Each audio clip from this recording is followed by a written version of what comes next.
ऐतिहासिक कार्यक्रम में उपस्थित केरला के राज्यपाल श्रीमान आरिफ मोहम्मद खान, केरल के मुख्यमंत्री श्रीमान पिनाराई विजयन जी,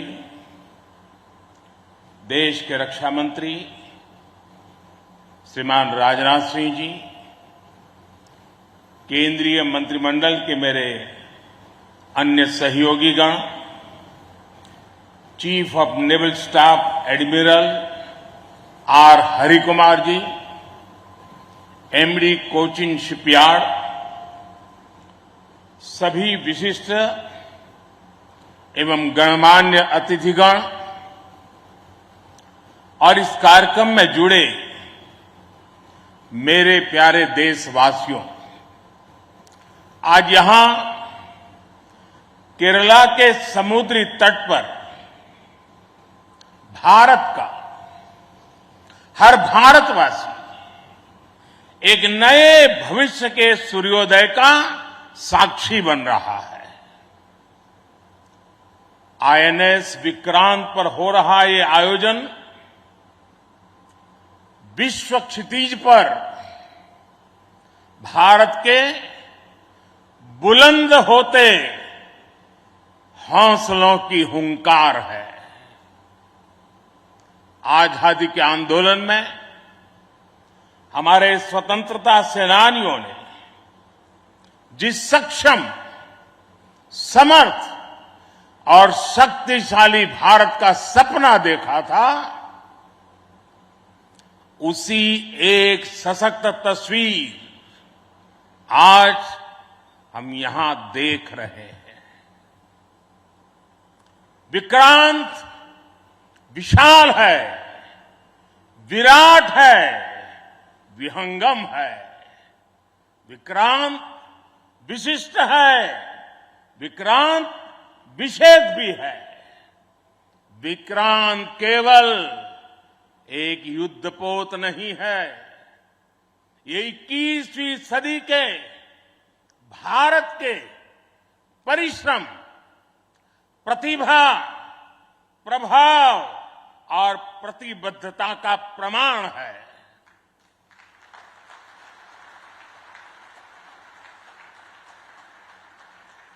यदि लक्ष्य दुरंत है, यात्राएं दिगंत है, समंदर और चुनौतियां अनंत है, तो भारत का उत्तर है विक्रांत।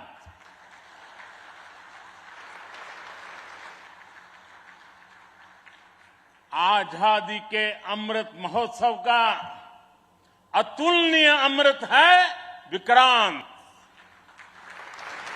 आत्मनिर्भर होते भारत का अद्वितीय प्रतिबिंब है विक्रांत। ये हर भारतीय के लिए गर्व और गौरव का अनमोल अवसर है। ये हर भारतीय का मान, स्वाभिमान बढ़ाने वाला अवसर है। मैं इसके लिए हर एक देशवासी को बधाई देता हूं।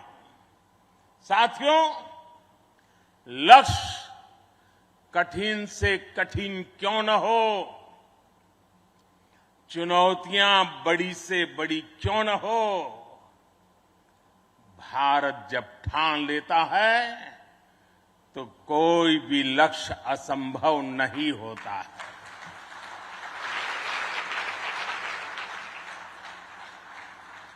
आज भारत विश्व के उन देशों में शामिल हो गया है जो स्वदेशी तकनीक से इतने विशाल एयरक्राफ्ट कैरियर का निर्माण करता है। आज आईएनएस विक्रांत ने देश को एक नए विश्वास से भर दिया है। देश में एक नया भरोसा पैदा कर दिया है।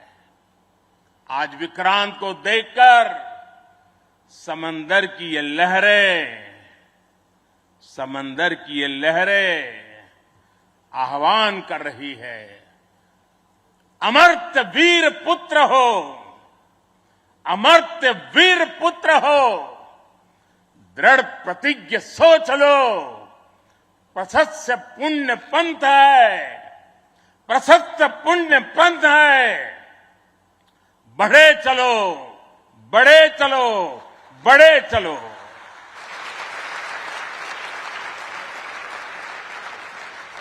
साथियों, इस ऐतिहासिक अवसर पर मैं भारतीय नौसेना का कोचिन शिपयार्ड के सभी इंजीनियर्स, वैज्ञानिकों और मेरे श्रमिक भाई बहनों का अभिनंदन करता हूं, जिन्होंने इस सपने को साकार किया है। केरला की पुण्य भूमि पर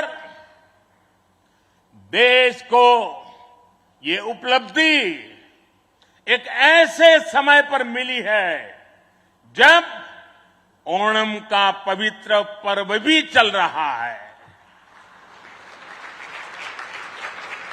मैं सभी देशवासियों को इस अवसर पर ओणम की हार्दिक शुभकामनाएं भी देता हूं। साथियों, आईएनएस विक्रांत के हर भाग की अपनी एक खूबी है, एक ताकत है, अपनी एक विकास यात्रा भी है।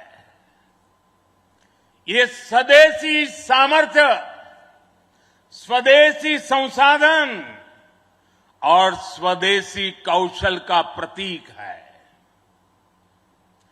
इसके एयरबेस में जो स्टील लगी है, वो स्टील भी स्वदेशी है। ये स्टील डीआरडीओ के वैज्ञानिकों ने विकसित किया, भारत की कंपनियों ने प्रोड्यूस किया। एक युद्धपोत से भी ज्यादा एक तैरता हुआ एयरफील्ड है, एक तैरता हुआ शहर है। इसमें जितनी बिजली पैदा होती है, उससे 5000 घरों को रोशन किया जा सकता है। इसका फ्लाइट डेक भी 2 फुटबॉल ग्राउंड के बराबर है। विक्रांत में जितने केबल्स और वायर्स इस्तेमाल हुए हैं, वो कोची से शुरू हो तो काशी तक पहुंच सकते हैं।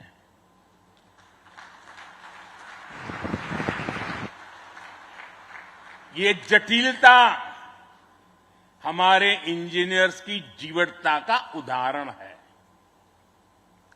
मेगा इंजीनियरिंग से लेकर नैनो सर्किट्स तक पहले जो भारत के लिए अकल्पनीय था, वो हकीकत में बदल रहा है। साथियों, इस बार स्वतंत्रता दिवस पर मैंने लाल किले से पंच प्राण का आह्वान किया और हमारे हरि जी ने भी इसका उल्लेख किया। इन पंच प्राणों में पहला प्राण है विकसित भारत का बड़ा संकल्प, दूसरा प्राण है गुलामी की मानसिकता का संपूर्ण त्याग, तीसरा प्राण है अपनी विरासत पर गर्व, चौथा और पांचवा प्राण है देश की एकता, एकजुटता और नागरिक कर्तव्य। आईएनएस विक्रांत के निर्माण और इसकी यात्रा में हम इन सभी पंच प्राणों की ऊर्जा को देख सकते हैं। आईएनएस विक्रांत इस ऊर्जा का जीवन संयंत्र है। अभी तक इस तरह के एयरक्राफ्ट कैरियर केवल विकसित देश ही बनाते थे। आज भारत ने इस लीग में शामिल होकर विकसित राष्ट्र की दिशा में एक और कदम बढ़ा दिया है। साथियों, जल परिवहन के क्षेत्र में भारत का बहुत गौरवमयी इतिहास रहा है। हमारी समृद्ध विरासत रही है।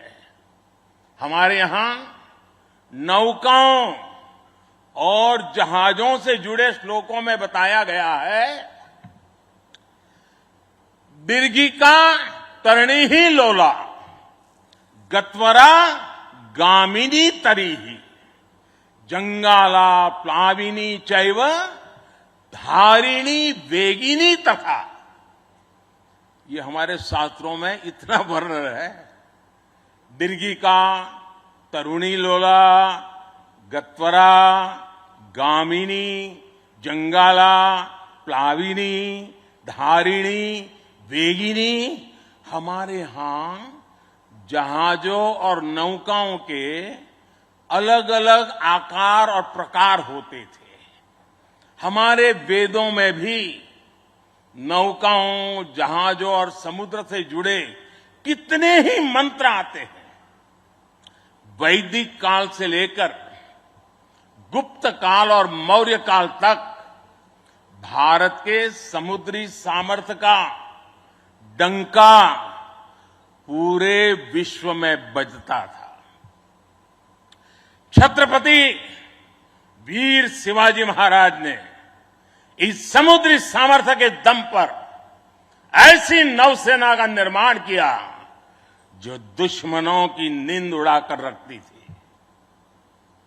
जब अंग्रेज भारत आए तो वो भारतीय जहाजों और उनके जरिए होने वाले व्यापार की ताकत से घबराए रहते थे। इसलिए उन्होंने भारत की समुद्री सामर्थ्य की कमर तोड़ने का फैसला लिया। इतिहास गवाह है कि कैसे उस समय ब्रिटिश संसद में कानून बनाकर भारतीय जहाजों और व्यापारियों पर कड़े प्रतिबंध लगाए दिए गए थे। भारत के पास प्रतिभा थी, अनुभव था, लेकिन हमारे लोग इस कुटिलता के लिए मानसिक रूप से तैयार नहीं थे। हम कमजोर पड़े और उसके बाद गुलामी के कालखंड में अपनी ताकत को धीरे धीरे भुला बैठे। अब आजादी के अमृत काल में भारत अपनी उस खोई हुई शक्ति को वापस ला रहा है। उस ऊर्जा को फिर से जगा रहा है। साथियों, आज 2 सितंबर 2022 की ऐतिहासिक तारीख को इतिहास बदलने वाला एक और काम हुआ है। आज भारत ने गुलामी के एक निशान, गुलामी के एक बोझ को अपने सीने से उतार दिया है। आज से भारतीय नौसेना को एक नया ध्वज मिला है। अब तक भारतीय नौसेना के ध्वज पर गुलामी की पहचान बनी हुई थी, लेकिन अब आज से छत्रपति शिवाजी महाराज से प्रेरित नौसेना का नया ध्वज समंदर और आसमान में लहराएगा।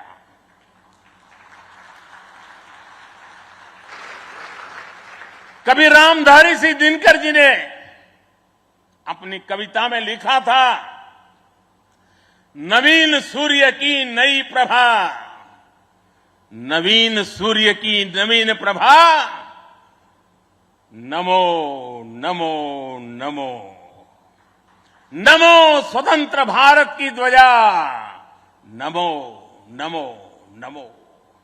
आज इसी ध्वज वंदना के साथ मैं ये नया ध्वज नौसेना के जनक छत्रपति वीर शिवाजी महाराज को समर्पित करता हूं।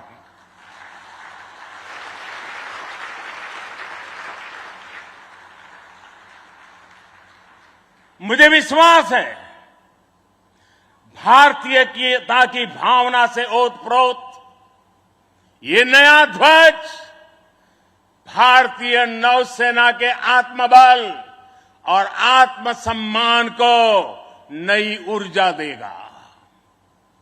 साथियों, हमारी सेनाओं में किस तरह बदलाव आ रहा है, उसका एक और अहम पक्ष मैं सभी देशवासियों के सामने रखना चाहता हूं।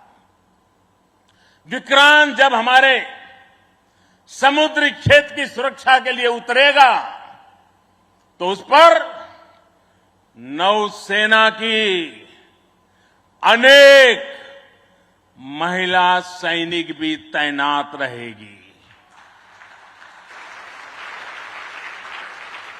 समंदर की अथाह शक्ति के साथ असीम महिला शक्ति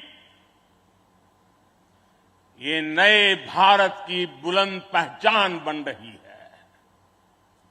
मुझे बताया गया है कि अभी नेवी में करीब 600 महिला ऑफिसर्स हैं।